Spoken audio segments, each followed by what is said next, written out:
આપણે ઘણી વખત જોતા હોઈએ છીએ કે નાના બાળકોને ઋતુ બદલે અથવા ખોરાકમાં કંઈ ફેરફાર થાય તો તે બીમાર પડતા હોય છે. ઘણી વખત તે રડતા હોય છે તો આપણે ખબર નથી પડતી કે તેને શું થતું હોય છે. ત્યારે આપણે ડોક્ટર પાસે લઈ જતા હોય છે. ત્યારે ડોક્ટર સલાહ આપતા હોય છે કે આને શું ખવડાવવું, કારણ કે અમુક એજ સુધી નાના બાળકોને ખવડાવવાની મનાઈ હોય છે. અને જ્યારે તે માતાનું દૂધ સેવન કરતું હોય છે ત્યારે જે પણ પ્રકારના માતાને રોગ થાય તે તેને અસર કરતા હોય છે. ત્યારે નાના બાળકોને લઈને કયા કયા રોગો થાય છે અને તેનું શું ધ્યાન રાખવું તે માટે આપણી સાથે આજે જોડાઈ ગયા છે ડોક્ટર શ્રદ્ધા વ્યાસ, પિયુષ પાણી હોસ્પિટલના MD પંચકર્મી આયુર્વેદિક ફિઝિશિયન છે. તેમની સાથે આજે સીધી વાત કરીશું. BS9 ન્યૂઝમાં સૌથી પહેલા તો તમારું સ્વાગત છે. નમસ્કાર. ખાસ કરીને નાના બાળકોને રોગો થતા હોય છે, કયા પ્રકારના રોગો વધુ જોવા મળે છે? અમારી ઓપીડીમાં આવતા પેશન્ટ્સમાં મોટે ભાગે અમે બે પ્રકારના રોગો જોવા મળતા હોય છે. નાના બાળકોમાં આમ તો ઘણા બધા પ્રકારના રોગો થતા હોય છે, પણ મોટે ભાગે પેટના રોગો અને URTI એટલે કે અપર રેસ્પિરેટરી ટ્રેક ઇન્ફેક્શન વધુ પ્રમાણમાં જોવા મળતા હોય છે. ખાસ તમે જે URTI ની વાત કરી એમાં કયા કયા રોગો આવે છે? URTI એટલે કે અપર રેસ્પિરેટરી ટ્રેક ઇન્ફેક્શન એટલે કે URTIમાં આમ જોવા જઈએ તો ઘણા બધા રોગોનો સમાવેશ થાય છે, પણ મુખ્યત્વે જે જોવા મળતા હોય છે તે રોગોમાં શરદી, સળેખમ, સતત નાકમાંથી નીકળતું પાણી અને ત્યારબાદ ગળામાં કાકડા થવા, સોર થ્રોટ, એ બધા રોગોનો સમાવેશ કરી શકાય છે. ખાસ કરીને આ બધા જે રોગો છે એ થવાના મૂળ કારણો કયા કયા હોઈ શકે? પુષ્કળ કારણો જોવા મળે છે. અમારા અનુભવ પ્રમાણે કહીએ તો અમે 16 વર્ષની પ્રેક્ટિસમાં જ્યારે શરૂઆતમાં અમે પ્રેક્ટિસ કરતા હતા ત્યારે આવા પ્રકારના રોગો મોટે ભાગે ઋતુ ચેન્જ થાય અથવા તો શરદીના સમય એટલે કે શિયાળાના સમય દરમિયાન અને ચોમાસાના સમય દરમિયાન વધુ પ્રમાણમાં જોવા મળતા. પણ હવે જોઈએ તો ઓલ ધ યર રાઉન્ડ સતત આવા પ્રકારના પેશન્ટ્સ જોવા મળતા હોય છે અને એનું મુખ્ય કારણ છે ઓછી ઇમ્યુનિટી. બરાબર? અને ઓછી ઇમ્યુનિટી માટે જે પ્રબળ કારણો જવાબદાર છે એ તે ખોટા ખાનપાન અને ખોટી રહેણીકરણી. જે પ્રમાણે તમે વાત કરી રહ્યા છો કે ખોટા ખાનપાન એટલે કે કયા પ્રકારનો ખોરાક બાળકોને લેવો જોઈએ? ખોરાકની વાત કરીએ તો એમાં મુખ્યત્વે બે કારણો આપણે લઈ શકીએ. એક તો ખોટો ખોરાક એટલે કે અયોગ્ય ખોરાક અને બીજો ખોટી રીતે લેવાતો ખોરાક. હવે ખોટા ખોરાકમાં એટલે કે અયોગ્ય ખોરાકમાં મોટા ભાગે આપણને બધી ખ્યાલ જ હોય છે, જેમ કે આઈસ્ક્રીમ વગેરે, ઠંડી વસ્તુઓ, ગળી વસ્તુઓ, વધુ પડતા પેકેજ્ડ ફૂડ અથવા તો જંક ફૂડ જેને આપણે કહી શકાય, મેંદાવાળી આઈટમ, ઠંડા પીણા, એ બધું જ આપણને જનરલી ખ્યાલ જ હોય છે. પણ જે મારે ખાસ ધ્યાન દોરવું છે એ કે જે આપણે ખોરાક ખાવાની પદ્ધતિ છે એ જો ખોટી રીતે લઈએ તો પણ આવા પ્રકારના રોગો વધુ પ્રમાણમાં થઈ શકે છે. હવે આ બધી વસ્તુઓ હું તમને એક ઉદાહરણ આપીને સમજાવીશ. હમણાં થોડા સમય પહેલા જ અમારી ઓપીડીમાં એજ્યુકેટેડ પેરેન્ટ્સ આવ્યા એના 4 વર્ષના બાળકને લઈને. બરાબર? વર્કિંગ મધર હતા અને એમનું બાળક 4 વર્ષનું છેલ્લા 1.5 વર્ષથી સતત થતી શરદીથી પીડાતું હતું. એમની કમ્પ્લેનનું વર્ણન કરું તો એના બાળકને સતત નાકમાંથી પાણી વહ્યા કરતું હતું અને ત્યારબાદ સતત ઉધરસ, થોડો સમય થાય ત્યાં કફ ખખડે અને શરૂઆત છે એ ઝીણા ઝીણા તાવથી આવે. વારંવાર એમને ડોક્ટરને બતાવવા લઈ જવું પડે. 15-20 દિવસ દવા લીધા પછી થોડા સમય સુધી સારું રહે અને થોડા સમય પછી ફરી વાર એ જ તકલીફ શરૂ થાય. તો અને આ સાયકલ છે વારંવાર રિપીટ થયા કરે. હવે આના કારણોમાં જો ઊંડા ઉતરીએ તો અમે જ્યારે એમની હિસ્ટ્રી લીધી ત્યારે આની પાછળનું મૂળભૂત કારણ અમને સમજાયું. એ બધા કારણોને હું વિગતવાર તમારી સાથે ડિસ્કસ કરીશ. પહેલું કારણ એમાંનું એ હતું કે એ સતત લેવાતો ખોરાક.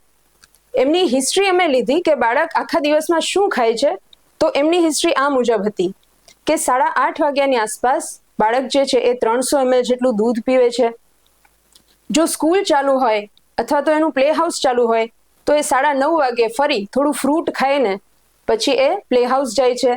ફરી પાછું જ્યારે બાળક ઘરે આવે ત્યારે રોજિંદો ખોરાક એટલે કે દાળ ભાત શાક રોટલીની સાથે 1 ગ્લાસ છાશ પીવે છે. બપોર પછી એટલે કે 4 વાગ્યાની આસપાસ ફરી એ ફ્રૂટ અથવા તો જ્યુસ લે છે. સાંજનું જમવાનું લે છે અને એની સાથે પણ 1 ગ્લાસ છાશ લે છે અને રાત્રે ફરી એક વખત દૂધ પીવે છે. હવે આનું ઊંડાણપૂર્વક વિચાર કરીએ તો આખા દિવસ દરમિયાન આટલો બધો લેવાતો ખોરાક આટલું નાનું બાળક ક્યારેય પચાવી શકતું નથી. ખાસ કરીને જ્યારે એને કફના રોગો થયા હોય ત્યારે આ પ્રકારે લેવું બિલકુલ વ્યાજબી નથી. ઇનફેક્ટ એને ત્યારે હળવો ખોરાક આપવો જોઈએ, મગનું ઓસામણ આપવું જોઈએ અને આવા ભારે ખોરાક અને વારંવાર લેવાતા ખોરાકથી દૂર રાખવું જોઈએ. બીજું કારણ અમને જે જોવા મળ્યું એ તે ગળ્યું ખાધા પછી બાળકને આ તકલીફ વધી જતી હતી. ઠંડા પીણા પીધા પછી બાળકને આ તકલીફ વધી જતી હતી. તો આપણે સ્વાભાવિક રીતે એક વસ્તુ જોઈએ કે ગળ્યું ખાધા પછી કોઈ પણ પ્રકારનું ઇન્ફેક્શન છે એ થવાની શક્યતાઓ વધી જાય છે. આપણે જ્યારે ગળ્યો ખોરાક ખાઈએ છીએ ત્યારે આપણો જે ગળાનો ભાગ છે ત્યાં એક કફનું કોટિંગ થઈ જાય છે અથવા તો સ્વીટનેસનું કોટિંગ થઈ જાય છે અને ત્યાં આગળ વિવિધ પ્રકારના બેક્ટેરિયા અને વાયરસીસ પનપવાના એટલે કે પ્રોલિફરેટ થવાની શક્યતાઓ વધી જતી હોય છે.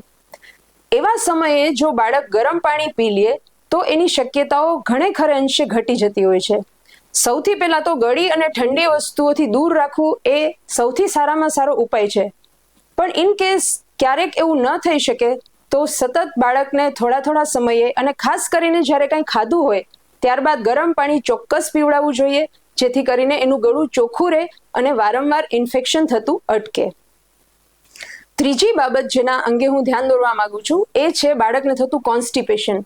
આ કેસમાં પણ બાળકની પોટી હેબિટ્સ રેગ્યુલર નહીં હતી અને વર્કિંગ મધર હતી એટલે એમને જ્યારે પૂછ્યું કે તમારું બાળક છે એ ક્યારે એમને પેટ સાફ આવે છે તો એના મધરને નહીં ખબર હતી. એમણે એના મધર ઇન લોને પૂછવું પડ્યું. બરાબર. એનો અર્થ એ થયો કે બાળક છે એક દિવસે 2 દિવસે પણ ટોયલેટ જાય, એના ટોયલેટ જવાનો કોઈ ચોક્કસ સમય નહીં હતો. મતલબ મધર્સને ખાસ મારું નિવેદન છે કે તમારા બાળકને એક ચોક્કસ સમયે પોટી જવાની હેબિટ પાડો. હા, ચોક્કસપણે વેગને પરાણે પ્રવર્તમાન કરવો એ ક્યારેય હિતાવહ નથી. કુદરતી રીતે જ વેગને આવવા દેવો જોઈએ. પણ એક પોટી હેબિટ વ્યવસ્થિત રીતે હેલ્ધીલી હેબિટ કલ્ટિવેટ થાય એટલા માટે માતાઓએ એક ચોક્કસ સમયે બાળકને પોટીમાં બેસાડવું. હા, વેગ પરાણે પ્રવર્તિત ન કરવો, પણ અમુક સમય દરમિયાન જ્યારે ચોક્કસ સમયે બાળક પોટી ઉપર બેસશે ત્યારે એને એક હેબિટ કલ્ટિવેટ થશે. થોડા સમય પછી એ હેબિટ પ્રોફાઉન્ડ થઈ જશે અને ધીમે ધીમે કરતા એ પર્ટિક્યુલર સમયે બાળક છે એ ટોયલેટ જશે અને એને કબજિયાતની તકલીફ નહીં રહે. બરાબર. તો ખાસ મમ્મીઓને નિવેદન છે કે આ હેબિટ છે બાળકોને કલ્ટિવેટ કરવી. આપ જે પ્રમાણે કહી રહ્યા છો કે નાના બાળકોમાં ખાસ શરદીનું પ્રમાણ જોવા મળતું હોય છે અને શરદીને લીધે ઘણી વખત બાળક છે તેનો ગ્રોથ જે થવો જોઈએ એ ન થતો હોય, એટલે કે ટૂંકમાં એનામાં અશક્તિ હોય છે, તે પતલું ને પતલું જ રહે, જે પ્રમાણેનો ખોરાક હોય તેને અસર નથી કરતો, ત્યારે શું કરવું જોઈએ? હજુ આયુર્વેદમાં કહ્યું છે કે બાળપણનો કાળ છે ને કફ કાળ છે.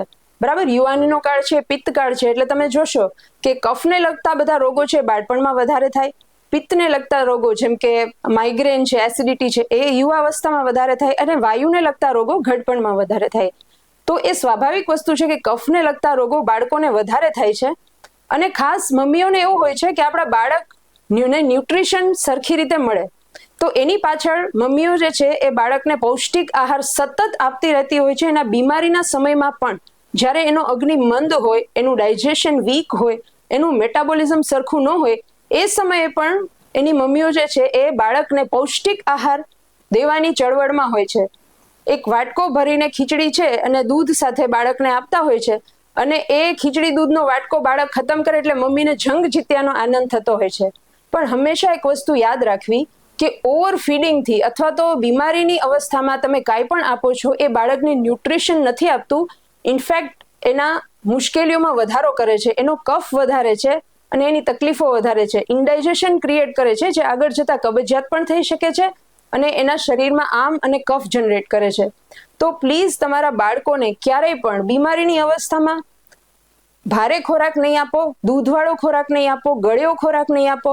એને કારણે એને ન્યુટ્રિશન તો મળશે પણ વધારે તકલીફનો સામનો એને કરવો પડશે.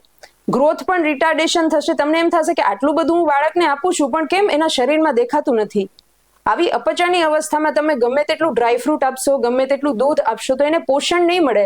ઇનફેક્ટ એ પોષણ પ્રણાલીમાં બાધા ઊભી કરશે. ખાસ કરીને મેડમ રહેણી કહેણીમાં કયા પ્રકારનું ધ્યાન રાખવું જોઈએ? બાળકોની રહેણી કરણીમાં મુખ્યત્વે જે સાંપ્રતકાલીન સમૃદ્ધ ફેમિલીના બાળકો હોય છે એમાં જોવા મળ્યું છે એક તો સતત ચાલતું એસી, સતત ઠંડા વાતાવરણમાં અને એસી અને કુલરમાં બાળકો રહેતા હોય છે. બીજું છે મોબાઈલનો અને ગેજેટ્સનો સતત થતો ઉપયોગ.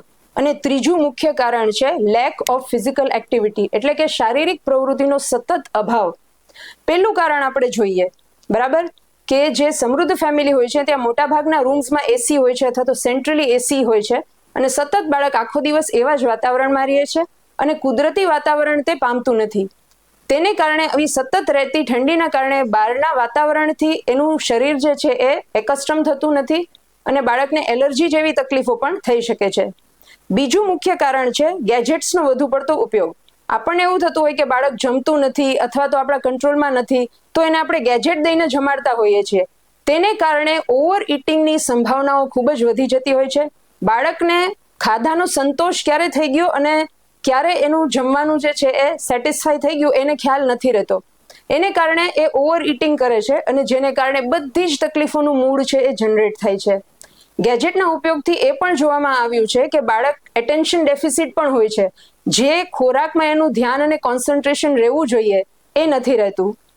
અને બાળકને ફિઝિકલ એક્ટિવિટી માટે ખાસ પ્રેરિત કરવા જોઈએ. લેક ઓફ ફિઝિકલ એક્ટિવિટી, આપણે જોયું હશે કે આપણે લોકો જ્યારે નાના હતા ત્યારે આટલી બધી તકલીફો નહીં હતી. બારે આપણે રમતા આપણને પકડીને અંદર લઈ આવવા પડતા, પણ હવે ઊંધું થઈ ગયું છે. બાળક મોબાઈલ અને ગેજેટથી એટલું બધું વળગાણેને થઈ ગયું છે કે ક્રિકેટ અને ફૂટબોલ જેવી ગેમ્સ પણ એ મોબાઈલ પર રમવાનું પસંદ કરતું હોય છે. તો આવા સમયમાં ખાસ ગેજેટ્સથી બાળકોને દૂર રાખવા, ફિઝિકલ એક્ટિવિટી અને સ્પોર્ટ્સ માટે બાળકોને પ્રેરિત કરવા, જેથી કરીને એમનું મેટાબોલિઝમ સરખું રહે, એની ઇમ્યુનિટી વધે અને બાળક હંમેશા સ્વસ્થ રહે.